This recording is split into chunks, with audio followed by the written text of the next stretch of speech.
Hello, my friends. Today, this is going to be a bit of a rant about a movie that made me unexpectedly angry. This is perhaps the strangest of the Disney sequels, which is not a hard bar to clear, as there are many Disney sequels, especially the direct-to-DVD ones, that are just weird. Certainly in a world where Hunchback of Notre Dame 2 exists, or in a world where the creepy organ from Beauty and the Beast Enchanted Christmas exists, this is not the worst Disney sequel, by far, but just weird, and ended with me being really mad. With that, let's get into talking about Cinderella 3, A Twist in Time. Reverse the moon and sun, turn back tide and time, unravel Cinderella's happily ever after. Walt Disney Pictures presents Cinderella 3. This movie does sort of some genre hopping throughout, and goes into a bit of a sci-fi route where it becomes a time travel movie, but also has some horror elements. I was not expecting when I watched this movie to have moments of like you holding my chest to try to self-soothe, but there were a couple. One that really got me, but we'll get into that later. To preface, this was not the video I had planned for this month. I was actually going to talk about another Disney movie and question if it's good or bad. I guess I might be going into a season of talking about just the weirder Disney movies, especially in the early 2000s. But that one ended up, that was going to be a quick video, and that just snowballed into a whole other thing, so look out for that one coming soon. But today, like I said, I just need to rant about Cinderella 3, which I saw for the first time a couple weeks ago. My husband and I, over the last few years, started this tradition of watching Disney movies followed by their sequels. So we'll put names of different Disney movies in a hat, and we're down to 3 or 4 franchises that we have left. But recently, we pulled Cinderella from the hat and watched all 3 animated Cinderella movies. And of course, I'd seen the original before when I was a kid in 2002 when Cinderella 2 Dreams Come True came out. I watched that one a lot. I really liked that movie as a kid. One of those that you go back as an adult. Doesn't hold up, but that's okay. I still kind of have that soft spot in my heart for it. I remember when Cinderella 3 was announced and being intrigued. I remember seeing the trailers and being like, oh, that seems odd. And I was always curious about it, but until, like I said a couple weeks ago, never watched it. And it was so much stranger than I was expecting. And I almost watched it a second time to just take some notes for this video, but I honestly couldn't bring myself to watch it again. And I think I've already said this, but not that it's bad, it was just... We'll get into it. Before going into talking about the plot of Cinderella 3, it's important to discuss a little bit about Cinderella 2. Cinderella 2 is set within the first year of Cinderella and Prince Charming's marriage. It is an anthology story, has 3 separate stories. The first of which is about Cinderella learning the ropes of palace life and being a princess, and introduces the character of Prudence, who, fun fact, was voiced by Holland Taylor. I didn't know until I quickly looked something up for this video, and she's a great actress, has been in a lot of things, but I will forever, when I see Holland Taylor, think, oh, that's Sarah Paulson's partner, and that's Ursula's mom from George of the Jungle! Oh, God. So yes, the first story in Cinderella 2 introduces Prudence, who is the king's major domo, or royal advisor. And in that first story, she is the one teaching Cinderella about royal life and how to be a princess, and she and Cinderella butt heads, because Prudence, not Cinderella, Prudence has a stick up her butt, and Cinderella still wants to maintain some of who she truly is, because that's who the prince fell in love with. And she doesn't want to have to bend too much to become someone she isn't, just to fit in. She wants to prove herself as herself, and we love that. But it's definitely a bit of a ham-fisted story, I guess. The third of the stories in Cinderella 2 is about Anastasia, Cinderella's stepsister, and I don't know why or how the powers that be at Disney decided that Anastasia was going to be the nice, redeemable stepsister. I guess because she is literally the redheaded stepsister. I don't know why it was her over Drizella, because there was nothing in the original Cinderella to indicate that there was anything really different between the two stepsisters. In the third story, we focus on Anastasia, who is just sad, wants to fall in love, wants to find love, and ends up encountering the baker, who they both just immediately love at first sight, are into each other. Story ends with them getting together, Anastasia telling Lady Tremaine off and being like, no, Daddy, I love him. Mommy, I love him. Daddy, I love him! And that's that.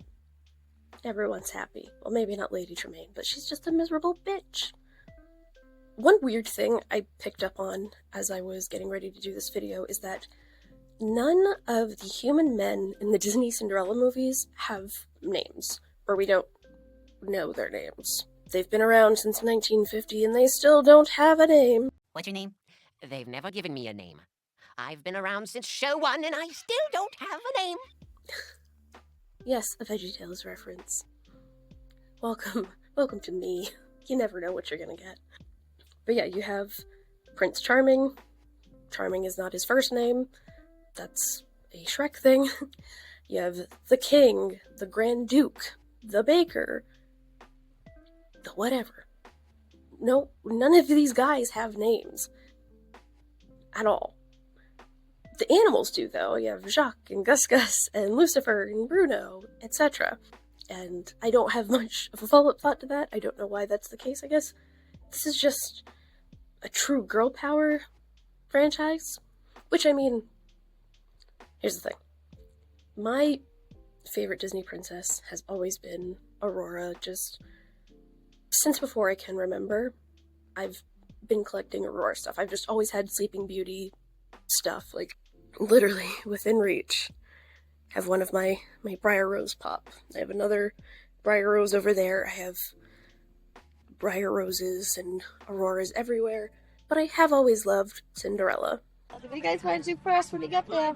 Cinderella. She's, especially going back and watching the original, the 1950 Cinderella, I kind of forgot how sassy she is, and I love it. I'm here for it. Talking about my Sleeping Beauty Aurora collectibles, but completely forgot that I have this Cinderella porcelain doll from when I was a kid. I've never been to Aurora's castle, I've never been to California, but I've been to Cinderella's castle many times. I have eaten at her royal table.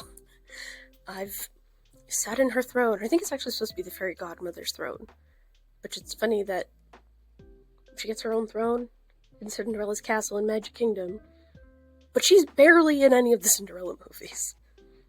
Like, she just shows up to do something with the plot, and then you kind of forget about her. You don't see her. Okay. Cinderella 2 out of the way. Let's move on to Cinderella 3. Cinderella 3 starts on Prince Charming and Cinderella's first wedding anniversary. And again, that's key because Cinderella 2 was set within that first year. So the events of Cinderella 2 would have come before the beginning of Cinderella 3. And Anastasia, who, now that Cinderella's married and gone, she and Drizella have to take up the housework and become their mother's servants like Cinderella was. And she leaves the house, goes for a walk. She's sad, she's bummed. She wants to find love. She wants to fall in love. Doesn't that sound familiar? Did we not already go through this with her before? That's the first moment I got a little annoyed. She stumbles upon this lovely celebration that the fairy godmother and the mice and birds have put together for Cinderella and the prince. And in this, the fairy godmother drops her wand, Anastasia picks it up and brings it back to her mother and to Drizella. Lady Tremaine claims it. Fairy godmother shows up to get her wand back, and Lady Tremaine's like, nope. Medusa style turns her to a statue. So, again, we had fairy godmother there to drop her wand, start the plot, and then bye. So, Lady Tremaine decides to use this newfound power to turn back time and stop Cinderella from running off to marry the prince. She makes it so that the glass slipper magically fits Anastasia, and she is taken to the palace. Anastasia and Drizella and Lady Tremaine tag along. Cinderella can't break out of the tower. She's locked in until it's too late, and the Grand Duke is already leaving with Anastasia. And Lady Tremaine threatens her, and Cinderella's like, but I have the other glass slipper, it was me! And Lady Tremaine's like, oh yeah? Pew! Breaks the slipper. So now, Cinderella has no way of proving that it was her.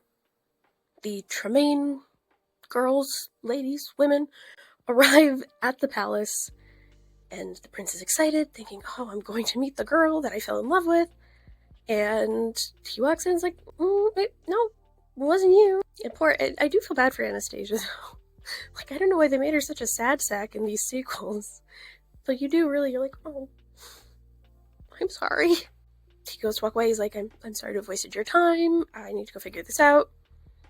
And Lady Tremaine uses the wand again, casts a spell on him, and he's suddenly like, oh wait, I'm sorry, it was you.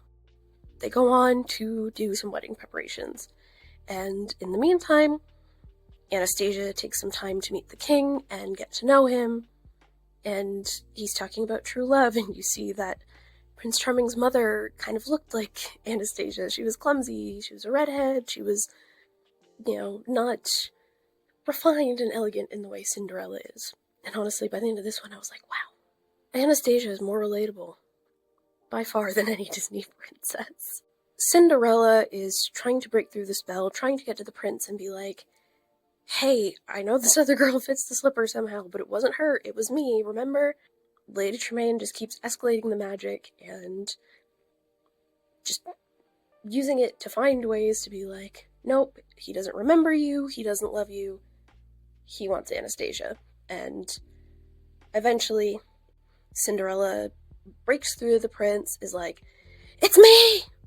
And he's like, oh my god, it is you. Okay. And she's about to be shipped off out of the kingdom. He goes, gets her, brings her back to the palace, and is like, hey, it's her. So they're changing all the wedding plans so he can marry Cinderella. So, again, Lady Tremaine escalates with the magic and is like, new plan. Anastasia, you need to go with whatever I tell you. And it's later revealed that she has transformed Anastasia into Cinderella. And meanwhile, I feel like I just need to mention what's happening with Drizella all this time, where she is just like at Lady Tremaine's beck and call, following her around like a lost puppy, just like, do you know those like weird mother-daughter relationships? Like, I remember there's a story about a mother who like convinced her daughter to kill someone. I think it was the rest of the family. And like, it's kind of like, you're my best friend, you're the favorite child. That's the vibe I get between Lady Tremaine and Drizella. Anastasia is now like, oh, he doesn't love me, he never loved me, he was never gonna love me. I literally have to be someone else in order to receive a semblance of this true love I desire. As she's like, Anastasia, you're going off to marry the prince in disguise as Cinderella. She then locks Cinderella, traps her inside of a pumpkin, it like grows around her, and this is where it turns into a horror, because this scene, genuinely horrifying, at least to me. Especially there's like a horse that's just like, these vines come up and grab it by the mouth, and the horse is like, it's like, oh my god, animal abuse. I know this isn't a real horse, but jeez. That was the moment I was like, oh my god. And it was literally mainly because of the horse. I was like, that looks painful, why would you do that? Cinderella, again, she's a sassy, independent badass. She somehow breaks out of this pumpkin. Oh, that is being driven, like, away from the palace by Lucifer, who Lady Tremaine has turned into a human. I thought it was interesting that Lucifer doesn't talk at all, because in Cinderella 2, when Jacques gets turned into a human, he doesn't shut up. Granted, he never shuts up, and that was another thing, going back watching the original Cinderella especially, that most of the movie is about the mice. Like, I didn't register as a kid how much of that was the mice. There's so many moments where I was like, oh my god, shut up.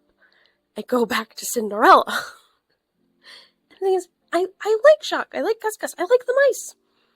But it was a little overkill. And Cinderella 2 as well. And I think that's one thing that Cinderella 3 succeeded at, is it actually focused on the title character more than the mice sidekicks. Anyway, Cinderella breaks out of the pumpkin, gets back to the palace just in time, and Anastasia steps forward and is like, yeah, I'm not Cinderella, I'm sorry, I don't want this. Lady Tremaine tries one more time to stop everything. Somehow, I don't remember, Anastasia gets the wand.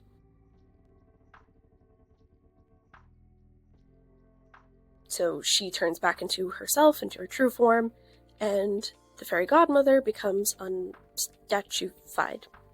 I don't know how else to phrase that. She reclaims her wand and says to Cinderella and Prince Charming, hey, do you want to go back to your original timeline? And they're like, what? And she's like, forget it, you kids. The movie ends with a new happily ever after for Cinderella and Prince Charming. And they lived happily ever after. Again. Showing that in whatever lifetime, in whatever timeline, they are meant for each other and will find each other. Beautiful. But also gives Cinderella the Ocarina of Time treatment. So now we have multiple Cinderella timelines. So, what about this movie works?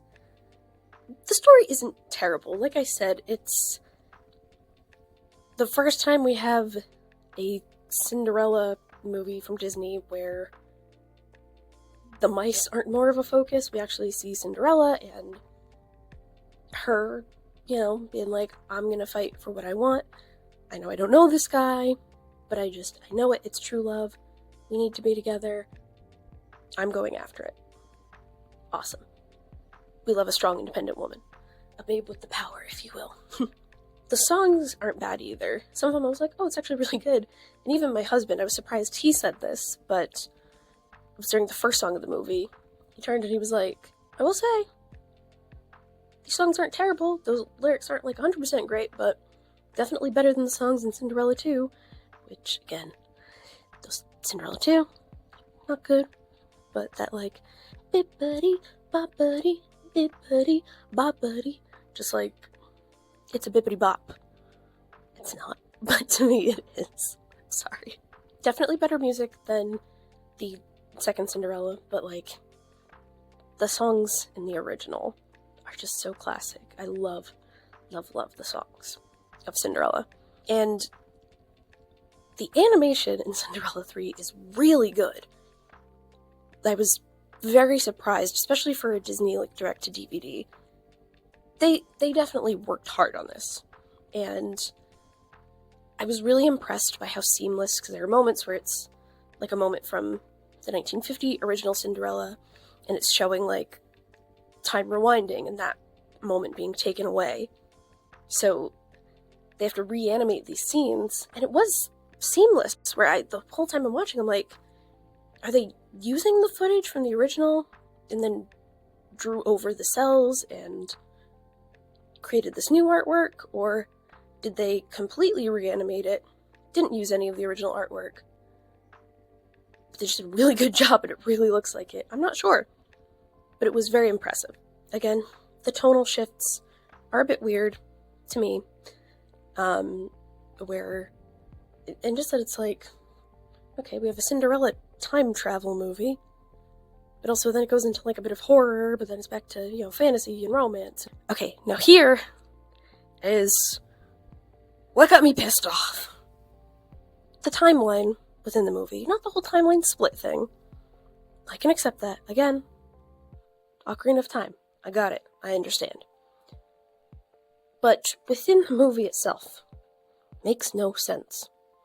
Cinderella 2 is set within the first year of their marriage. Cinderella's learning to be a princess, all that fun stuff. Cinderella 3 starts at the end of their first year of marriage. So, after Cinderella 2. But it begins with with Anastasia wishing she could fall in love and have the happily ever after that Cinderella did. Except, as I mentioned earlier, that's what happened in the third story in Cinderella 2. She wants to find love, like Cinderella did. She goes to Cinderella for help. Cinderella approaches her and is like, hey, I'll help you. She falls in love with the baker. So I was really confused because, again, I thought she had already fallen in love. Thought that was done. Wouldn't have made sense for Cinderella 3 to be Drizella's redemption story, and she also gets to fall in love, and Lady Tremaine is left alone and miserable. Okay, so whatever. That didn't get me mad. But it did annoy me. So I was like, okay, we're just kind of forgetting Cinderella 2 happened. And then, after Lady Tremaine changes everything, and Cinderella's like, I'm still gonna get him, and she goes to the castle in disguise as a servant, and encounters Prudence, the major domo, royal advisor, Holland Taylor. She was introduced in Cinderella 2, and we see her here. So I literally, we're sitting there, and I'm like, what? Why is she here? So we are acknowledging Cinderella 2. We are aware that that movie happened. And I'm waiting, so I'm like, well then surely they're going to acknowledge the baker somehow. Like he's going to show up and Anastasia's going to be like, oh my god, right, I have a boyfriend. No. So whatever, whole movie happens. Anastasia's upset because she can't find love. There's that nice moment between her and the king. And then at the end, when she's like, there's a whole subplot there. And it's very nice. It's very hopeful for Anastasia. Movie ends. Credits roll. And the first thing they show is a friggin' portrait. A nice romantic portrait of Anastasia and the friggin' baker! So what? This is why I'm like, how many timelines are there? Like, is this a separate timeline from Cinderella 2? Where she doesn't meet the baker within that first year? It's after they go into the other timeline? After turning back time? Like, we acknowledge the baker. We acknowledge that before this movie, Anastasia had already fallen in love, and now she's falling in love with him again. And if all this had happened, they'd turned back time before their first anniversary, this could make sense. Maybe too far into production, someone reminded them, someone went back and watched Cinderella 2 and was like, hey, we already animated most of this with Anastasia being the stepsister who is wanting to find love, but we actually already did this 5 years ago. Throw it in the credits. Or maybe they simply assumed that no one would care or even remember. But guess what, Disney? I do. I remember. I care. And even if I hadn't rewatched Cinderella 2 right before watching Cinderella 3, I still would have remembered that because that was the story I always remembered the most. Because as a kid, I remember thinking like, oh, it's nice that one of them gets a redemption arc. So, I don't know. That's the end of my rant. So what do you think? Do you think these timelines are out of order? Am I missing something? And did you like Cinderella 3 growing up? And I'm just kind of like smack-talking a favorite childhood movie of yours. I apologize if that's the case, but I'd like to hear what other people think, and probably people who've seen the movie more than one time. I was very confused, and yeah, like I said, angry. I threw a pillow. Because I was like, what the fuck? Threw it across the room because I was just like, this doesn't make sense. It was also late and I was ready for bed. So I think I was just overreacting a little, but I was just like, I don't understand. Like, it just felt like such a slap in the face at the end where it's like, oh, you've been wondering this whole time about what happened with the baker. Now she's still in love with him. What? as I'm finishing editing, I just wanted to jump in to clarify and reiterate a couple things. I was using my microphone, but it wasn't recording the sound for some reason. I understand that the point of the portrait with Anastasia and the baker is to show that in every timeline, in every lifetime, they will find each other, they are meant for each other, they are each other's true love. I just don't understand what the timelines are and where timeline split is between Cinderella 2 and 3. I also don't understand why this couldn't have been Drizella's love story, or just kind of showed us her redemption and her happily ever after Anastasia got hers in the second movie. Yeah, I didn't hate this movie. It's definitely one of the better Disney sequels. Again, it confused me enough that it really annoyed me and made it harder to enjoy the first time around, but in editing and gathering clips, I basically have watched it a second time, and it's definitely more enjoyable the second time around. Okay, I'm gonna go back to editing this video. I've been awake since 3 a.m., so I'm struggling to talk. I'm very tired. It's like noon, so I've been awake for over 9 hours at this point. Yeah. Give this video a like if you liked it. Leave a comment if you have something to say. Or if you just want to say hi. That's having something to say. And subscribe if you want to see more like this. And with that, I'll see you in the next one. Bippity, boppity, bye! Oh no, I'm losing light. A cloud. Ooh, let's beat her with it.